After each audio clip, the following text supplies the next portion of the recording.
your accolades. You were elected to the Mets Hall of Fame in 1997. You rank second in team history in batting average. You earned 6 of your Gold Gloves as a Met and 11 overall. That's a remarkable feat in that 11 years is longer than most careers. You rank 4th in club history in on-base percentage and 10th in RBIs. And everyone knows the amazing season you had in 1986 and delivering the 3 RBI in Game 7 of the 1986 World Series. On May 6, 1987, your teammates elected you the first captain in Mets history. So now you've transitioned to being in the Mets television booth since 1999, and you're beloved and thrive there as well, as you've won 3 Emmys for Best Sports Analyst. So thank you for letting me get through that. And with that, Keith, the floor is yours. Okay. We'll leave it open to questions, I guess, right? Or do you want me to make an opening statement or what? Yeah, give some of your thoughts on what the day is going to bring for you. Well, it's been 2 days. We're in the city. My family's right up here, all of them, my grandkids and my daughters, my brother, husbands, wives, Marion, and we had a lovely dinner last night at Smith & Walensky's with a large group, and it's all culminating today, and I've got something in my eye, so forgive me. I am not getting teary. My eyes are burning. Someone woke me up in the middle of the night with a text. I didn't turn my phone off at around 3:40 in the morning, and it was on a different time zone, a much earlier time zone, and I couldn't get back to sleep, so I was kind of nervous about the speech I'm going to have to make. But this is certainly a great honor. It certainly started out a last-place team for around 6 years since the infamous trade of Tom Seaver and coming over here off a world championship team, and an unsettling 83 for me, half a season here, and really kind of soaking in the culture of the New York Mets, and but then spring training in '84, and within 10 days, I realized I was surrounded by a great group of young players with talent, and everything that Frank Cashin had told me the day I was traded, that we think that we're ready to rise here. We have not squandered our draft picks. It was all there for me to see plainly in spring training. And really, if you look at it, everybody says we turned it around in 3 years, and certainly we did with the championship. And really, there's only, I believe, and I can pretty much be certain of this because I looked it up at Baseball Reference, there's only 12 teams that won 108 games or more in a season. And 3 of those teams lost in the World Series, and 1 didn't even make it to the World Series. And we certainly had our backs against it. But to me, the real turnaround was '84.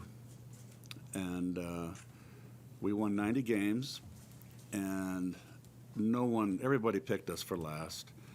And I certainly wasn't going in with those kind of expectations. I really felt that was my greatest year as a Met. And most clutch year. Darryl blossomed. Doc, of course, had the great rookie year. If Cubs hadn't traded for Rick Sutcliffe and who went 16-1 and won the Cy Young, I think we would have won the division.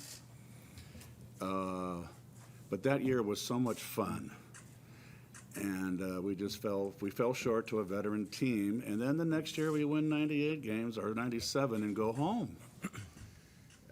So I recall Davey in spring training. I remember I was shocked. Ronnie, you were there, and Davey said, "We're not only going to win the division independent, we're going to dominate." And the writers just came to my locker.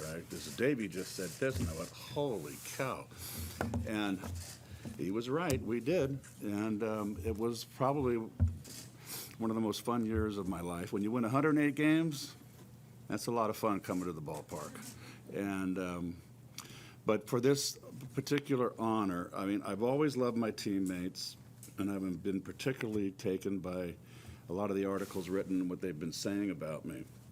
But I've always considered myself a player and a teammate, and I'm one of 25. So it's very touching. It's a good moment. Thank you, Keith. We will take your questions. Reminder, there's a mic on each side of the I'm room. not going to make it, Gary. You know that. So, Howie, we'll start with you there. Keith, since you brought it up, can you compare in any way the level of nervousness or butterflies that you might have felt hitting in that pivotal spot in Game 7 of the World Series with the thought that you're going to have to get up there later in front of 40,000 people who adore you and speak about yourself for however long you go? Are they comparable? No, they're not comparable because that at bat was not fun. Pressure was there. I had to get a base hit. Sacrifice fly was not going to get the job done. I had to get a base hit. And Hurst had been dealing, and I didn't like Hurst was very tough, particularly very tough. And I hadn't faced him that much, and so, you know, you didn't want to face me when a base hit was gonna hurt you or a double. You know, I had the guys behind me that could hit the home run, Darryl and Reynolds and Gary Carter. So I must say, and so everybody knows, my brother was in the box seats and home plate, and we made eye contact and got the fist pump from him, and it kind of relaxed me. But still, he dropped a hammer on me first pitch, and I buckled. And I went, "Oh shit!" And I'm 0-1, and so I remember I choked up another inch on the back because I knew he was going to try to come inside, because that was the book on me. And I always made a living looking inside in RBI situations. But what made it different in the World Series was I had no feel for Hurst, no feel for Gedman behind the plate. That's what I didn't like about the World Series. I liked to have an idea of what their tendencies were. So I had to pretend like I had a 0-2 count on me.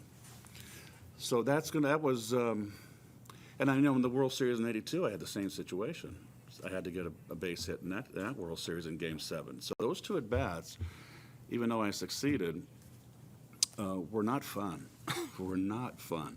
Pressure-packed, the most pressure-packed at-bat of my career. So going out and speaking, I mean, I'm not Howie, you know, the bases aren't loaded, 2 outs at the bottom of the ninth. I mean, it's just going to be a bunch of people. I'll be nervous, and hopefully I'll get through it. You know, I'll get through it under 5 minutes unless I break down, but hopefully I won't. And I'm just looking forward to it right now. Tony? Keith, congrats. Obviously, you've known this has been coming for a while, but just sitting as you are now in this room in front of all of us, how much is it kind of sinking in for you? Well, I'm a great procrastinator. I haven't worked this week, and I've had my family in, and it's been kind of pushed. But as each day comes closer, you know, you realize I did my speech this morning. I'm a great procrastinator. I woke up at, I believe, 8 o'clock, 8:30, had coffee, and then I sat down for around an hour and did the speech. It will hit me when I go out there. I mean, I just drove in right now and I see all the number 17's jerseys out there, which was kind of touching and nice. So it's another thing too, is that my perspective of the game for so long now has been up in the booth looking down on the action with Gary and Ron. And you lose perspective when you walk on the field in front of a full house. And it used to be mundane every day when you played. You know, you go to the game and, you look up in the 5th inning and go, oh my God, we got a full house. You know, you're just so used to playing in front of a lot of people. But I will definitely look around, and it'll be a different perspective. It'll be like old times, but I'll be in a suit instead of a uniform. Thanks, Keith. Who's next? Mark, we'll go to you next, right down the road. Keith, you mentioned the turnaround, and I spoke to a lot of your former teammates this past week, guys that were here from '80 prior to you arriving. One of them said that you changed the culture immediately, especially Eddie Lynch. Eddie Lynch said that if he didn't get a bunt down in a game, the first guy in his face was you. And he said the next day he'd make sure he took extra bunting practice. How difficult was it to embrace that leadership role, and what about your personality allowed you to do that?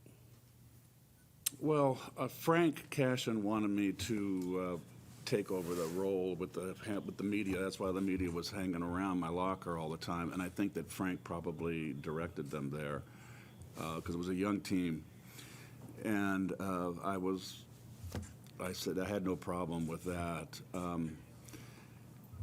I don't know. I just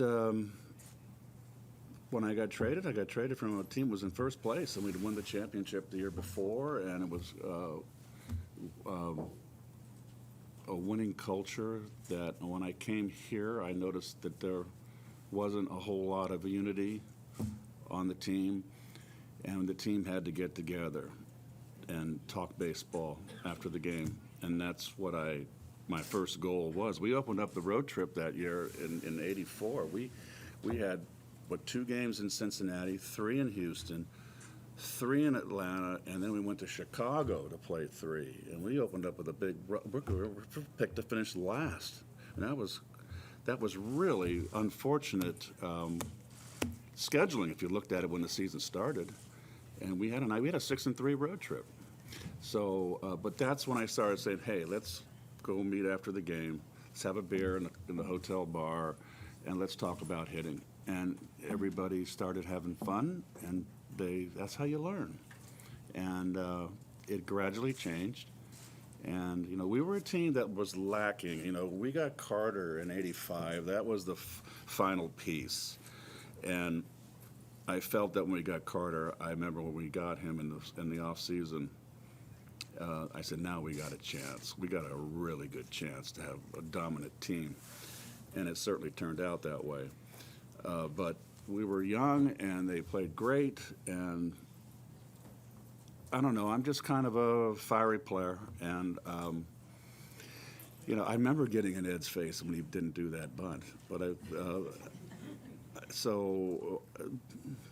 it's just, you just drive him hard, and probably too hard sometimes, but I think I'm not going to take credit for whipping them into shape. They were great players, all young, just so eager, and just had to learn how to play the game and make rookie mistakes and young mistakes.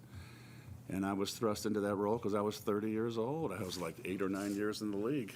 And so it was pretty much a role reversal for me, where Lou Brock really took me and groomed me to take over the leadership of the Cardinal team. I get traded, I come here. It was really, I think it was just not a perfect storm. It was just calm weather, great sailing weather, with all me at 30, and you had Rusty here, and these young kids that were just so eager to learn. And they just really, I fed off them. And, in 10 days in spring training, I just fed off their energy. And it really was career changing for me. Very good. Thank you, Keith. Okay. Anybody else? Appreciate everybody's attendance. And Keith, I know we can't wait to see what the rest of the day brings and watch the unveiling. So thank you all for attending. We're going to have the family now come up and take some photos with you, sure. if that's okay.